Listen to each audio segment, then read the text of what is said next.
Et bien salut tout le monde, aujourd'hui nouvelle vidéo, on continue le travail du sol et les semis. La petite vidéo spéciale, vous avez vu à la miniature, on se retrouve à la charrue, donc avec notre ensemble comme d'habitude, la Kuhn en 6 corps ainsi que le T7 HD. Et cette fois-ci on a ressorti une petite charrue au fin fond du hangar. Bon, j'abuse un petit peu, mais en fait on l'utilise jamais, mais là on l'a ressorti pour faire les 20 hectares ici, puisqu'on est un petit peu pris par le temps. Sur le 6080, une Grégoire Besson en 5 cordes. Joe est aux commandes, moi je suis aux commandes du T7, on va labourer à deux, c'est vraiment une première ici à la ferme, on l'a jamais fait. Généralement cette Grégoire Besson de 5 cordes, on l'utilise jamais. Donc là, les 20 hectares, on va les semer en maïs, hein, je vous avais dit, mais là on va faire un couvert, donc ça va être de la facélie, un mélange de facélie, etc. pour attendre les semis de maïs. Concernant les semis de colza, on les a fait, j'ai pas pu filmer parce qu'on a été pris un petit peu de court à cause du temps. On a eu une vingtaine de millimètres les jours derniers, donc c'est parfait. On a semé ça dans la grosse terre, normalement ça devrait lever. Voilà, il n'y avait pas trop le temps de filmer. En tout cas, les colzas sont semés. Là, on va s'attaquer au couvert. Le Joe avec l'ensemble, la Grégoire et le 6080, là on va attaquer, on se met un petit peu en route, surtout qu'il faut, on va dire, matcher les deux charrues, vu que c'est pas la même marque, c'est pas la même année, etc. Donc il va falloir qu'on règle la même profondeur, etc. histoire que ça fasse un travail similaire. Et donc là, vous avez vu, j'avais déjà commencé à temps perdu il y a bien longtemps, donc là on va continuer, mais c'est pour ça qu'il y a un petit carré de fait si vous vous demandez. Et également j'ai passé un petit coup de chisel au niveau des roues de traitement pour vraiment mélanger et casser, hein, puisque vous savez que c'est vraiment la misère cette année les roues de traitement. On essaye d'optimiser un maximum le travail, et surtout que cette parcelle a été dégueulasse, un rendement dégueulasse. Là on prend toutes les précautions pour faire un travail nickel. Bon allez, let's go Joe, rattaque. Là c'est chiant, il y a une pointe et tout, faut qu'on raligne. On va faire ça et après on va se lancer dans les grandes longueurs.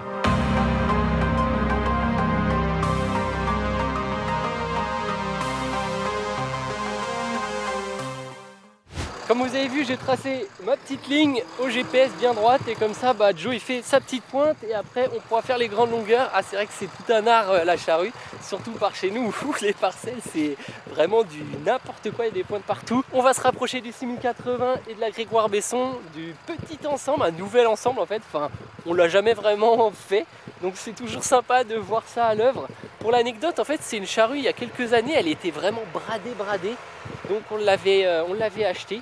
Mais on s'en est jamais vraiment servi, peut-être une fois vite fait, j'avais pas filmé.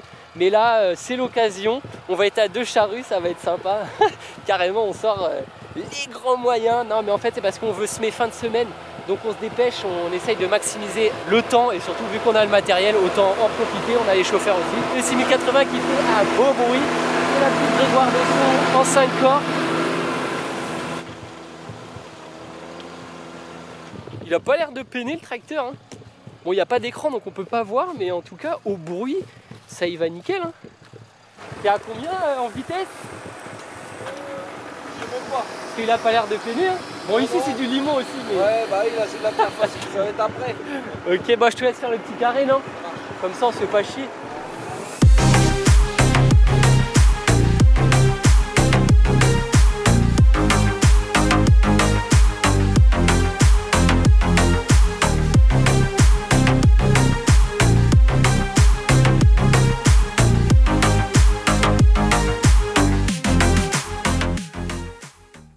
C'est réaligné, Joe me suit derrière, il a fini la pointe, j'ai réaligné gentiment au GPS, c'est nickel. Bon, maintenant j'ai désactivé bien évidemment. Bah écoutez, on va attaquer ça gentiment, on va continuer le chantier. Ça fait bizarre de labourer à deux charrues.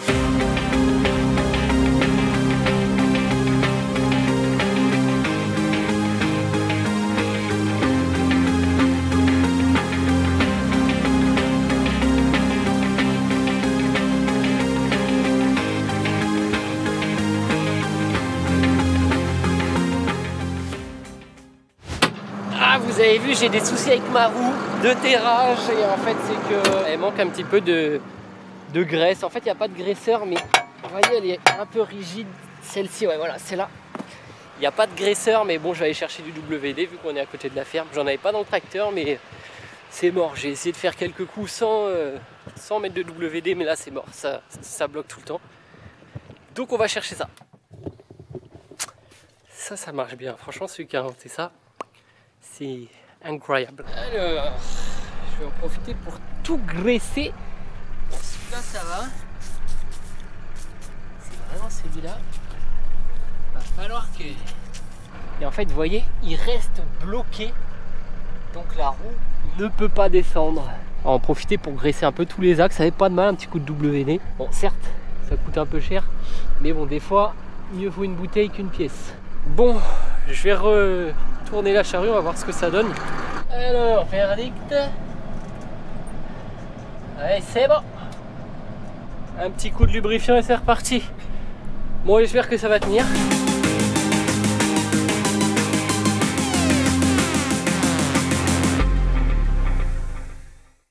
On est allé manger vite fait. On reprend le chantier. En tout cas, niveau réglage, on s'est pas vraiment fait chier, hein. Les deux charrues font un travail similaire. C'est assez homogène. Donc, franchement, assez surpris, assez satisfait. Bon, on reprend le chantier, ça avance gentiment. C'est vrai que c'est bien plus rapide à deux charrues plutôt qu'une.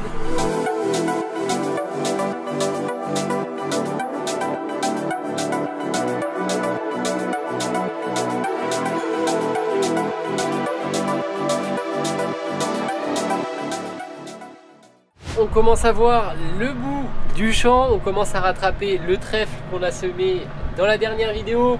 Sylvain nous a rejoint dans le champ avec le semoir. Il a attaqué à semer puisqu'on a regardé la météo et ils annoncent de l'eau fin de semaine, donc pas le temps à perdre. Et justement, c'est le petit carré que je vous parlais que j'avais fait à temps perdu. Comme ça, il a séché, ça fait au moins une semaine qu'il a séché, donc c'est nickel. Il va pouvoir commencer le champ. Et puis demain, je pense qu'on attaquera la partie qu'on a labourée. Enfin, on commencera par le début. Là, vous voyez, justement, le tracteur, il commence à peiner pas mal. C'est vraiment entier, hein.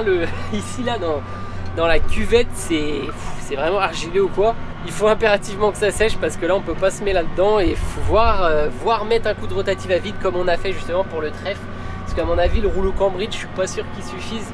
C'est vrai que nous on a des terres assez difficiles, hein. Ça me fait penser justement au débat labour ou pas labour, hein, mais après ça me fait penser à un article que j'avais lu dans la France agricole, je crois que c'est celui du mois d'août justement, où il parlait du labour et il y avait un agriculteur qui était interviewé et qui disait quelque chose d'intéressant en soi, c'est que ceux qui labourent n'ont pas raison et ceux qui labourent pas n'ont pas raison non plus. En fait, ça dépend vraiment de l'année et du champ et du terrain, etc. Par exemple, ici, nous, avec 40 quintaux en orge, infestés de raigrats et tout, il fallait faire quelque chose et ça passe par le labour. C'est vrai que nous on laboure pas tout non plus, hein. C'est pour ça qu'on a d'ailleurs le chisel, on a investi dans le chisel parce qu'il y a certaines parcelles propres, ça sert à rien de les labourer. Donc tant qu'elles sont propres, on les laboure pas, mais voilà, on essaie quand même tous les maximum 3 ans labourer quand même parce que sinon nous dans nos terres ça salit trop. Après ça impacte vraiment le rendement avec les adventices, etc. quoi. Et au labour c'est impressionnant, hein. Dans la cuvette on voit le changement de terre, on passe sur de l'argile pure. Et vous voyez, la charrue, elle dévie sur la droite, et elle chavire un peu. On voit vraiment le changement de terrain. Puis aussi, on voit les roues de traitement. Là, on voit que ça a été asphyxié durant tout l'hiver. Hein, le gris qui est tout simplement un manque d'oxygène dans la terre. Et là, on voit vraiment, tac, ça. À chaque fois, le tracteur, il dévie, il doit patiner un peu, il doit aller vers la droite. Enfin, fou, c'est... On voit vraiment le changement de terrain en tout cas, enfin de terre plutôt. C'est vrai que par chez nous, pour avoir un labour droit, faut toujours jouer du varilage, hein, parce que sinon, c'est mort. Bah la preuve, hein, regardez, là je suis à 100% charge moteur, je suis obligé de baisser en vitesse, alors que tout à l'heure c'était nickel vitesse de croisière. Bon, en tout cas, on approche du trèfle, il est 17 h. Normalement, si on fait une grosse journée, enfin une bonne journée, normalement ça devrait être fini au jardin.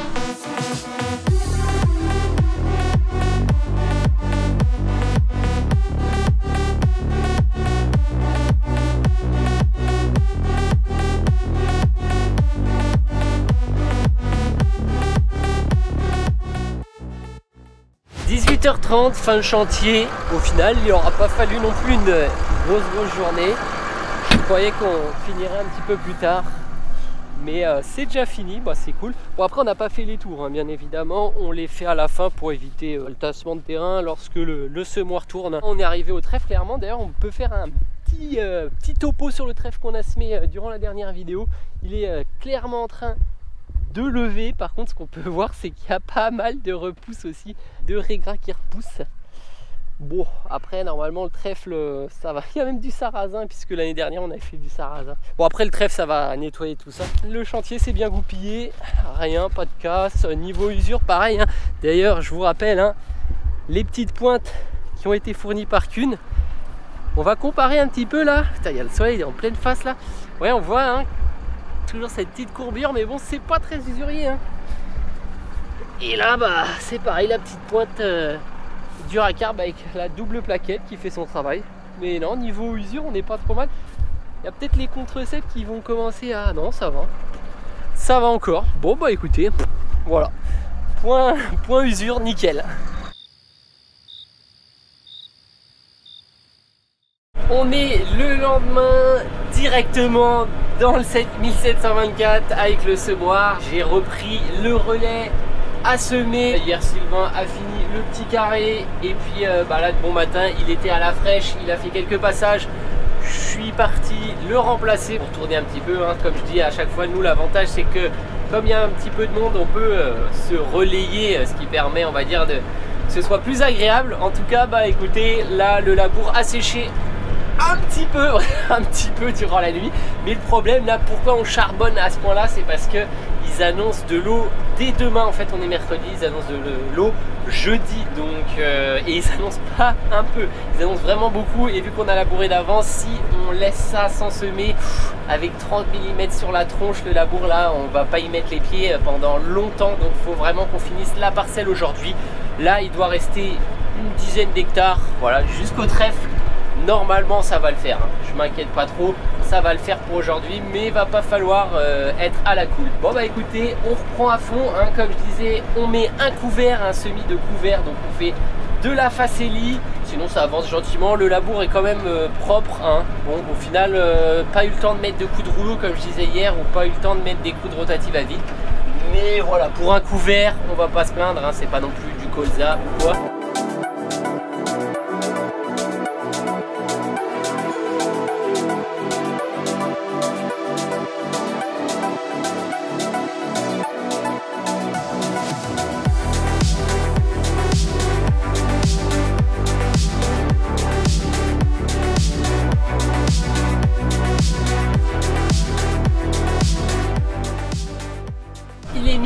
J'ai passé une bonne matinée à semer, rien de spécial, tout se passe bien. C'est vraiment de la petite graine à la facélie, donc le plein on le fait quasi jamais. Bah, je l'ai d'ailleurs jamais fait depuis, mais là ouais, la grosse terre elle fait qu'on n'est ni roulé ni passé un coup de rotative à la vide, et c'est quelque chose, hein. Waouh, et ça rebondit à mort, mais n'empêche la rotative elle fait propre, hein. La barre niveleuse et tout là derrière c'est propre, hein. Par contre je peux pas aller très vite là, hein. Là je suis à, là vous voyez, je suis dans les 4 quoi, mais c'est vraiment des sacrés calots de terre.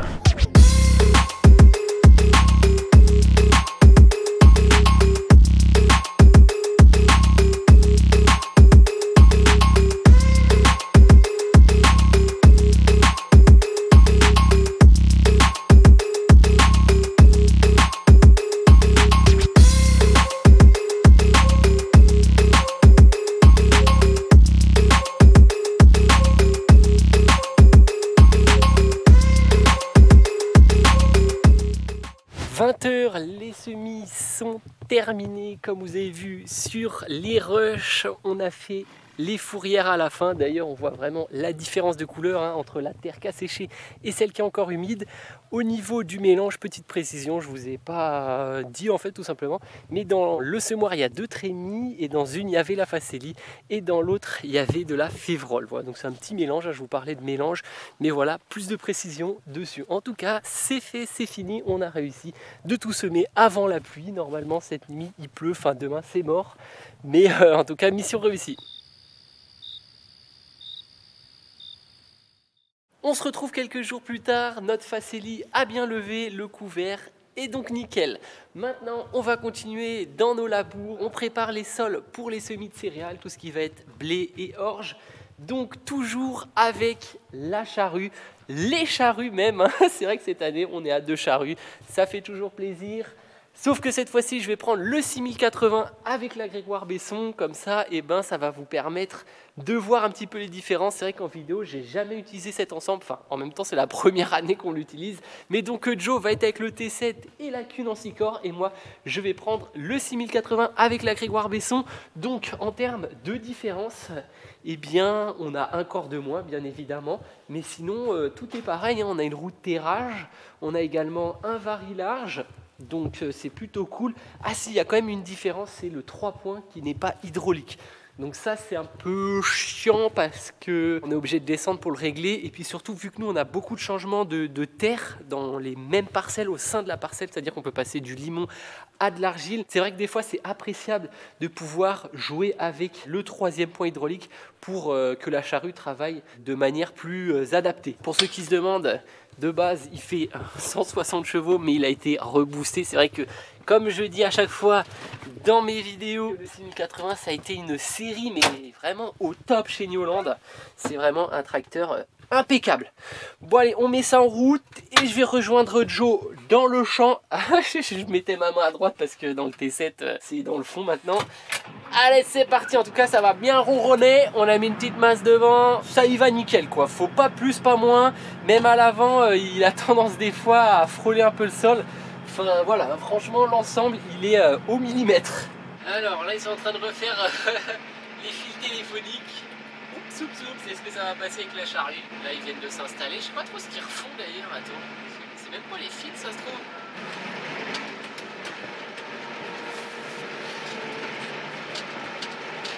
Je sais pas, ça doit être un truc de goudron, je sais pas quoi. Hop, on va faire les tours par là. Tac. Ouais, c'est ça, il remblaye un peu les trous. Au début, je croyais qu'il réparait les fils parce qu'ici c'est une misère. Il y a 18 fils sur chaque poteau, mais en fait, non, c'est pour reboucher les trous de la chaussée. Donc, vous voyez. Hier, on a bossé aussi un petit peu. Là, il y a un carré de 4 hectares qu'on a préparé. Les tournières, les fourrières, là, on les fait pas. Hein. On attend que le semoir soit dans le champ. Et là, on est de l'autre côté avec Joe là-bas, dans le fond. J'avais commencé moi aussi hier dans le fond. Et puis, il y a toute la parcelle à faire. Il y a, je dirais, une quinzaine d'hectares. Donc bon, à 2 charrues, ça y va encore. Hein. Là, ça veut dire qu'on est à 11 corps. Donc, on va pas se plaindre. Bon, allez, j'attends que Joe ils reviennent et puis je vais le suivre. Je vais regarder un petit peu au niveau des distributeurs. Alors, il nous a mis sur quoi? C'est vrai que là c'est des distributeurs mécaniques, donc ça c'est la roue de terrage, d'accord. Le retournement, non, ça c'est le varilage, donc le retournement c'est le noir. Bah, attends, what? Bah, ah oui, c'est vrai, le retournement, la roue de terrage elle se bouge, donc ça doit être celui-là, ouais, voilà, c'est ça. Tac, en fait, la roue elle se rétracte et après elle tourne. D'accord. Le mec, c'est la première fois qu'il utilise la charrue. Mais c'est vrai, en plus, ça, celle-là, je l'ai. Bon, allez, j'ai mis 4 roues. Et puis, bon, normalement, je fais confiance à Joe. C'est lui qui l'avait hier. Donc, niveau du 3e point et de la profondeur, ça devrait être bon. Hop, c'est parti. Il y a juste la roue que j'ai bougée. On va mettre un petit peu de gaz. Et puis, c'est parti. Bon, la roue, je vais devoir la baisser un peu, je pense. Ah, le Joe, il veut m'appeler là. Allô? Non, je me suis mis en 16. Allô? Et c'est une petite Aouh! Il s'est mis en Bluetooth dans le tracteur. Je m'entends. Ah, c'est une connerie ça. Allô? Ouais, c'est bon, t'étais en Bluetooth, je m'entendais. Attends, mais coupe ton Bluetooth. Ah, coupe ton Bluetooth là. Ouais, là c'est bon. Ouais, en fait, Joe il m'a appelé puisque bah, cet ensemble-là, il connaît un petit peu mieux, hein, logique. Et en gros, il m'a conseillé de mettre le blocage en automatique, hein, c'est-à-dire que le blocage du différentiel, c'est-à-dire que quand tu es en ligne droite, et ben, c'est les 4 roues qui patinent en même temps, ce qui fait que le tracteur patine bien moins, puisque s'il n'y a pas le blocage, les roues patinent indépendamment, chacune de l'autre. Puis après, il m'a fait un petit topo sur les réglages à l'arrière pour que nos deux labours matchent bien. Puisque hein, vous savez, au début de la vidéo, c'était moi qui avais le T7, donc c'est lui qui avait fait un petit peu les réglages pour que ça matche bien avec mon labour du T7. Puis sinon, voilà, c'était au niveau du contrôle d'effort. C'est vrai qu'au labour, le contrôle d'effort, c'est pas top, puisqu'en gros, pour ceux qui ne savent pas, le contrôle d'effort, c'est plus le tracteur va avoir du mal, plus il va patiner, plus en fait, le relevage va se relever pour soulager un petit peu le tracteur. Sauf que le problème, c'est que certes, ça va soulager le tracteur, donc le tracteur ne va plus patiner. Et le problème, c'est qu'on perd de la profondeur. Ça veut dire que, voilà, si on met un contrôle d'effort un peu trop présent, et ben ça va faire que le sol, le labour ne sera pas uniforme. C'est-à-dire qu'à des endroits, il sera plus creux qu'à d'autres. Donc moi, je suis pas fan de mettre un gros contrôle d'effort. Mais bon, avec ce tracteur-là, surtout dans le bas, on est un peu obligé, quoi, parce que sinon, ça patine trop. Bon bah écoutez, en tout cas, voilà, 16 pouces, réglage de la roue de terrage nickel. À l'arrière on est bon, le 3 points dans la lumière, un petit contrôle d'effort léger pour que le tracteur non plus ne soit pas en PLS de fou, un petit blocage de différentiel en automatique puisque c'est important en auto, parce que si vous le mettez en forcé, et ben vous n'allez pas pouvoir tourner, enfin en tout cas si vous essayez de tourner ça va abîmer le tracteur, donc en auto c'est quand même plutôt cool. Et puis le 4 roues, bon bah écoutez, en tout cas c'est nickel, vous voyez là c'est bon, là ça recouvre nickel. Je suis à combien d'ailleurs? Ah ouais, je suis à 8 à l'heure. Ouais, bon après on est en descente, mais non mais franchement ça y va, le petit 6080, vous inquiétez pas, c'est une force brute.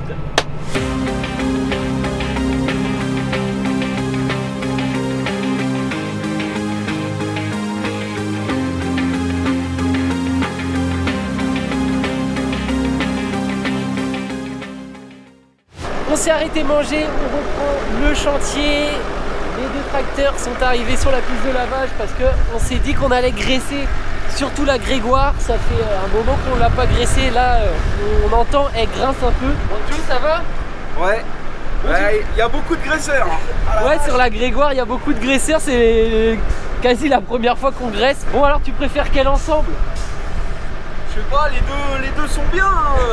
Le 6080, c'est plus pour le bruit. Ouais, c'est ça. Il a un beau son, mais c'est vrai qu'il peine un peu moins le 6000, mais je sais pas si tu as quoi, sûrement qu'il y a un corps de moins. Et puis sûrement aussi les pièces elles sont plus usurières, mais elles doivent moins être tirantes aussi, je pense. Putain, il y a un vent de zinzin là. Un vent phénoménal.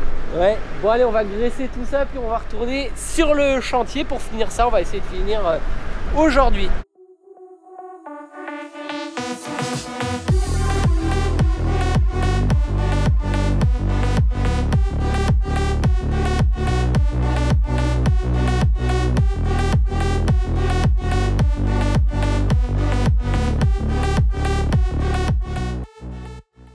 On a bien avancé, on est en train de faire les fourrières avec Joe. J'ai repris le T7 comme vous voyez.